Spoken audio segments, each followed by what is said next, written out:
Oh, yan na. Sige. Ayan na. Gumala na yung ating 3-phase na pump. Dito kayo. Oh, yan. Yung ating converter na single phase o 3-phase. Dali. Ilan ba ang palo? 37 amps. Hindi talaga kaya to. 37 amperes ang amperahe nitong ating ano.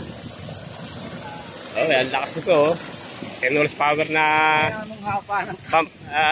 Ang haba ng wire. ba gayon? Kala ko 7. 10 na tayo. Ang ito, isang contactor ay 10. Altitude yung ano. Oo. Ay, Pang 10 HP.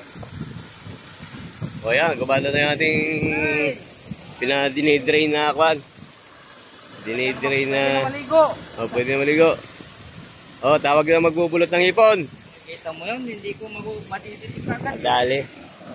Troubleshoot pa nakatakot-takot, aba? Kaya yung ano nun, tawad. Yung kawad, o. Nahirapan. Papalitak ko. Tibay, o. Boss. Yan, ang galing mo talaga. Nadali, ni Waldo. Nadali ni Waldo.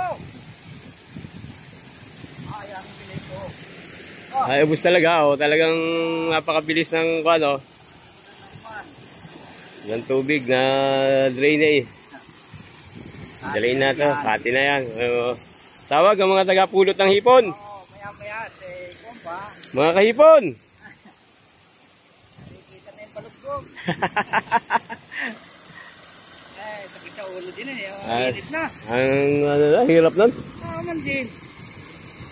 Hirap mag-troubleshoot yung wire napakaba. Galing ka talaga. Ay, siguro, Jay. Wala yung line. Line 2. Okay, may tester ka, kaya yali, alam mo na yan. Oo. Nagulos. May kuryente eh. Oo. Baka ko na. Kaya palitan ko. Oo. Alagay ko dyan na bago. Hindi, dito temporary lang naman ah. Oo. O, malapit ka na doon, yung mismo yun yung kabit mo doon. Ayos doon eh, good doon eh. Salamat. Hindi nakaimbak. Oo, may gila. Sine. Yung problema, napakalayo. Ang layo. Ang pag-troubleshoot niya, pag ano ka, dito ka mag-isimula sa, wala to power.